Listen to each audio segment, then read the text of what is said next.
can't walk away, not like this. Here, sir. Let's get you warm. You know, it's funny how life throws these curveballs at you when you're least expecting it, like one rainy night that starts out as just another grind in the daily hustle, but ends up flipping your whole world upside down. I remember it like it was yesterday, standing there on the corner of 3rd and Oak in that rundown part of town we called East Side Heights, clutching this wrinkled $5 bill in my fist while the rain's pounding down like it's got a personal grudge against the pavement.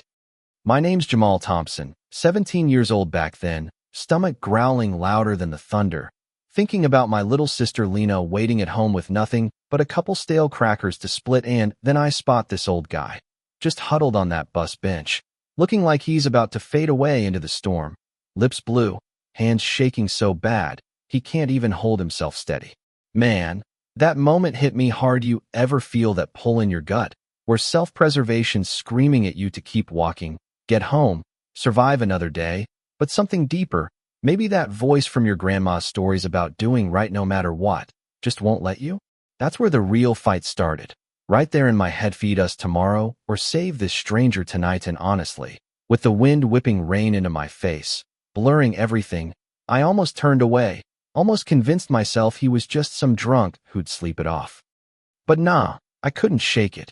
His eyes, when they finally locked on mine, had this lost confusion, like a kid separated from his folks in a crowded mall, and before I knew it, my feet were moving toward him, that $5 burning a hole in my pocket like it knew its fate already. Let me back up a bit, though, 'cause to understand why that choice felt like jumping off a cliff, you gotta know where I was coming from. Waking up that morning in our cramped one-bedroom on Willow Street. No alarm, 'cause the power got cut 2 days ago, just my internal clock kicking in at 5:15 sharp. The kind honed from months of scraping by after Mom and Dad passed in that car wreck 3 years back. The place was freezing, walls so thin I could hear Mr. Alvarez next door hacking up a lung from whatever was eating at him. And there was Lena, curled up on our shared mattress under that ratty blanket Grandma left us, her 12-year-old body looking even tinier, more fragile in the dim light filtering through the blinds. I'd watch her breathe sometimes, calculating what we had left: half a box of off-brand cereal, 1 ramen packet, and that 5-spot tucked in my sock drawer like buried treasure, every penny a lifeline, every decision a tightrope walk between keeping the lights on or putting something in our bellies. Grandma's words always echoed in those quiet moments. You know, if you see someone drowning, Jamal, you throw him a rope, even if it means getting a little wet yourself, and she'd say it with that soft smile, the one that hid how hard her own life had been, raising us after the accident till cancer took her last winter. So I'd tiptoe out, letting Lena sleep a bit longer, hoping she wouldn't wake up rumbling too soon, 'cause splitting those crackers meant admitting how close we were to the edge. By 6:30, I'm out the door, trekking those 2 miles to Lincoln High in my beat-up sneakers, the ones with holes in the soles from last year's thrift store find, dodging puddles, 'cause a cold would mean missing shifts at Patel's Mini Mart, and missing shifts meant no under-the-table cash. No way to stretch that ramen into meals. School was my escape. Man, that one place where the hunger pangs faded into the background, lost in the rhythm of equations and history lessons that made sense in a world that didn't. First period, advanced physics with MS. Rivera, who'd hand back my quizzes with a nod and say, "Another A, Jamal, you've got that spark, kid, the kind that could take you to Caltech or somewhere big," and I'd smile, but inside, it'd sting. 'Cause summer programs and full rides were for kids whose parents could afford application fees, not for me, pretending to study in the library during lunch while everyone else chowed down in the cafeteria. I'd gotten real good at that act, burying my nose in a book while my stomach twisted like a pretzel, but sometimes MS. Kim the librarian would accidentally leave a half-eaten apple or granola bar nearby, muttering, "Oops, too full today," and we'd both play along, no words needed. Just that quiet understanding that kept pride intact. Then there's my buddy Trey sliding into the seat next to me, whispering, "Yo, Jamal, you tutoring that rich kid Ethan again after school? He pays others $20 an hour, but you do it free wild, man." And I'd shrug, 'cause yeah, Ethan's struggling with vectors and forces, but watching that light bulb flick on in his eyes when it clicks, that filled me up more than any meal, purpose over portions, you know? It drowned out the noise of empty cupboards for a while. Afternoon shift at Patel's, 4 hours stocking shelves for $9 an hour, cash in hand, cause Mr. Patel knew I was underage for official payroll, but desperate enough not to care. He'd eye me sometimes, saying in his thick accent, "Jamal, you looking skinny-rating okay?" And I'd joke, "Just stretching for basketball season, sir." But his gaze always saw through it. And sure enough, there'd be a bag of expired muffins or sandwiches by the register, customer no want, wrong flavor stories that changed weekly, but the kindness stayed the same.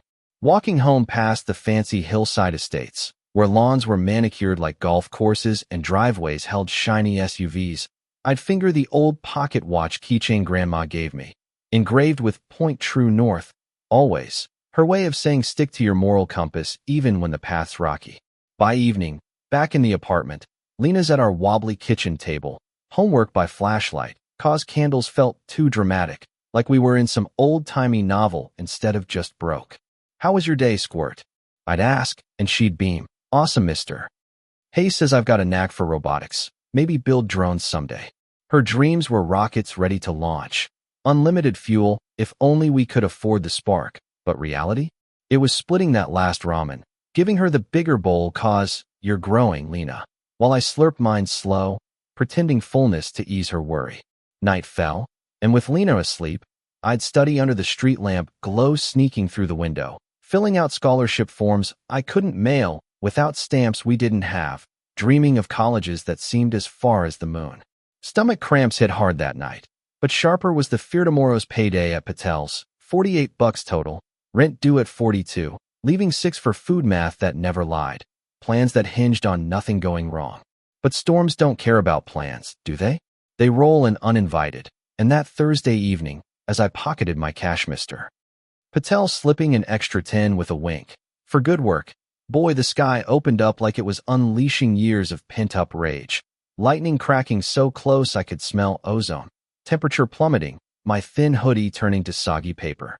That's when I saw him the bus stop on 3rd and Oak, usually buzzing with folks heading home, now deserted except for this one figure, an old white dude slumped on the bench, rain cascading off his silver hair like a busted gutter.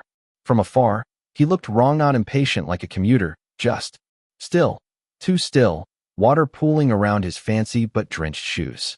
Instinct said keep moving. Lena's waiting, streets flooding. Can't fix the world, but Grandma's compass tugged, and closer up, it was clear, confusion in his eyes, slurred words as he mumbled about a meeting and a car that didn't show. Hands fumbling empty pockets for a wallet or phone that wasn't there. Hypothermia, I knew the signs from nursing Grandma through her last cold snaps. Choosing meds over heat, shallow breaths, blue-tinged lips, the shake that said his body was shutting down. "Sir, you all right?" I called, approaching slow, and he looked up, focus drifting like fog. The address. I had it, but now? Everything's blurry. No ID, just a soggy card in a puddle with some tree logo smudged beyond reading. And the storm raging harder, sirens distant, but roads turning to Rivers Hospital too far. But there's that 24/7 quick stop 2 blocks over, heat blasting like a furnace. Decision time. That $6 meant breakfast tomorrow, or nothing but his attempt to stand, wobbling like a newborn deer, sealed it. I caught him, shocked at how light he felt, bones under expensive fabric, and said, "Come on, sir, let's get you warm, I got you." Half carrying him through the downpour, his weight leaning heavy, he muttered something about a foundation dinner, and expecting me, words slurring but hinting at a life worlds away from mine boardrooms. Maybe, important folks, but right then, he was just a man needing help. And as we pushed into the quick stop's glow, the clerk Raj behind the counter didn't blink, just pointed to the heater and back. "Get him there. I'll call 911. Jacket off mine, dry inside wrapped around his shoulders, and the change was quick, breath steadying, but his haven't eaten since. Yesterday, I think hit like a punch. Hot dog? Nah, sandwich and coffee, $5.50 total, my sacred 6 handed over, leaving 50 cents and a prayer for tomorrow. He tried holding the cup, hands trembling, so I steadied it, small sips like with Grandma. Easy, certain shocked the system. And color crept back, eyes clearing, voice strengthening as he watched me. Intense now. "Son, why? You don't know me. Name's Jamal Thompson. Saran, when folks need a hand, you give it. That's how it rolls. He introduced himself as Edwin Hargrove, fumbling for his wallet damp but intact, offering 20s. Take it. You saved me. But I waved it off. Nah, just glad you're okay. Though the math flashed groceries, Lena's school stuff, but taking pay for kindness? Felt dirty, against everything Grandma stood for. Paramedics arrived, loading him up, and as the ambulance pulled away, he yelled through the rain, "Jamal Thompson." I won't forget this. Words that lingered as I trudged home empty-pocketed, wondering if I'd doomed us to hunger, but feeling right somehow. Little did I know, that was just the hook. The real twist was brewing. 'Cause Edwin wasn't some random lost soul. He was Edwin Hargrove, head of the Hargrove Trust, billions in philanthropy, a man who'd been hunting for me and Lena for years without us knowing. Next morning slapped me awake with Realitino cash mint raiding Lena's lunchbox, splitting a peanut butter cracker that tasted like cardboard, her pushing the bigger piece my way. You need it more, Jamal. That storm last night, helping that guy? You're the hero. Her eyes, so wise for 12, scared me sometimes, like she understood sacrifice too well already. At Patel's, Mr. Patel's buzzing. Jamal, strange man came after you left suit. Fancy car. Asking about you. Your work ethic, how long you've been here. Heart-dropping trouble. But he added, I told him you're gold. Honest as they come, but kid, you in something? Shook my head, mind racing to Edwin. That card I'd stuffed in my pocket, gold embossed tree logo gleaming. School brought more weirdness a mess. Rivera pulling me aside. Anonymous donor dropped $500 for your college fund specific for Jamal Thompson. Exceptional character. Jaw on the floor who, and Lena texting excitement. Someone paid for my robotics camp. Full thing bus. Gear. Everything said for Lena Thompson. Future inventor. Pieces clicking. I hit the library computer, typing Hargrove Trust, bam. 3.2 billion assets. Edwin Hargrove. Tycoon turned giver. Photos matching the cleaned up version of my bench guy. Known for spotting unsung heroes. Phone buzzed, unknown number. Jamal? Edwin hear you, and Lena good? Voice crisp, commanding. Worlds from the slurred mess hospital cleared him. And then the bomb. Looked us up? Good no listen. Your dad, Sergeant Marcus Thompson, saved my boy in Iraq. 18 pulled him from wreckage under fire. Took hits that killed him days later. Breath gone. Dad stories. The folded flag we kept. Edwin's son lived cause of dad's run through hell, talking non-stop about his kids. Jamal the brainiac, Lena the dreamer. Edwin searched 6 years, lost our trail after grandma moved us to cheaper digs post-funeral, system failing heroes' families. But why the secrecy? Needed to see your true self. Jamal not swayed by billions in what I saw. Your dad's heart, helping without strings. Tears then, rage bubbling. Why hide? But understanding dawned. He'd tested character, and I'd passed, unknowingly honoring dad. Made a vow at his grave honor his kids' futures. Stormed home to find Edwin on our steps, chatting Lena up about drone designs. Her eyes lit like fireworks. He knew dad. Jamal. And there, briefcase open, offers pouring. Full rides him to Stanford. Lena through grad school, new condo in Hillside. Allowances, mentorship under him. Learning to run trusts, start the Marcus Thompson Fund for everyday heroes. Conflict peaked inside. Too much? Charity or debt paid? But Edwin's eyes, pained with regret. Your dad gave my son life, let me give you yours. Lena's hug, whispering, Dad would have wanted this. Tip to 2 accepted, world shifting from survival to possibility. Months later, it's surreal at Stanford, GPA soaring, launching Heroes Network, spotting kind souls. Lena acing STEM Academy, her drone prototype winning nationals, YouTube channel, Invent with Lena, inspiring kids globally. Neighborhood transform. Marcus grant funneled $500,000 into East Side. Patel's expanded, jobs created, community hub buzzing, crime down, hope upripples from one sandwich. But here's the thing that nags. The part that keeps me up sometimes. Was it fate? Or just luck? Edwin says character draws good back, but what if I'd walked by? Would kindness always pay off? Or is the world too random, too unfair for that? I've seen folks give everything and get nothing. Makes you wonder if we're fooling ourselves chasing that compass, or if it's the only way to tilt the scales. Anyway, that's my story. Changed everything, but left questions. What do you think? Does good always come around? Or is it a gamble?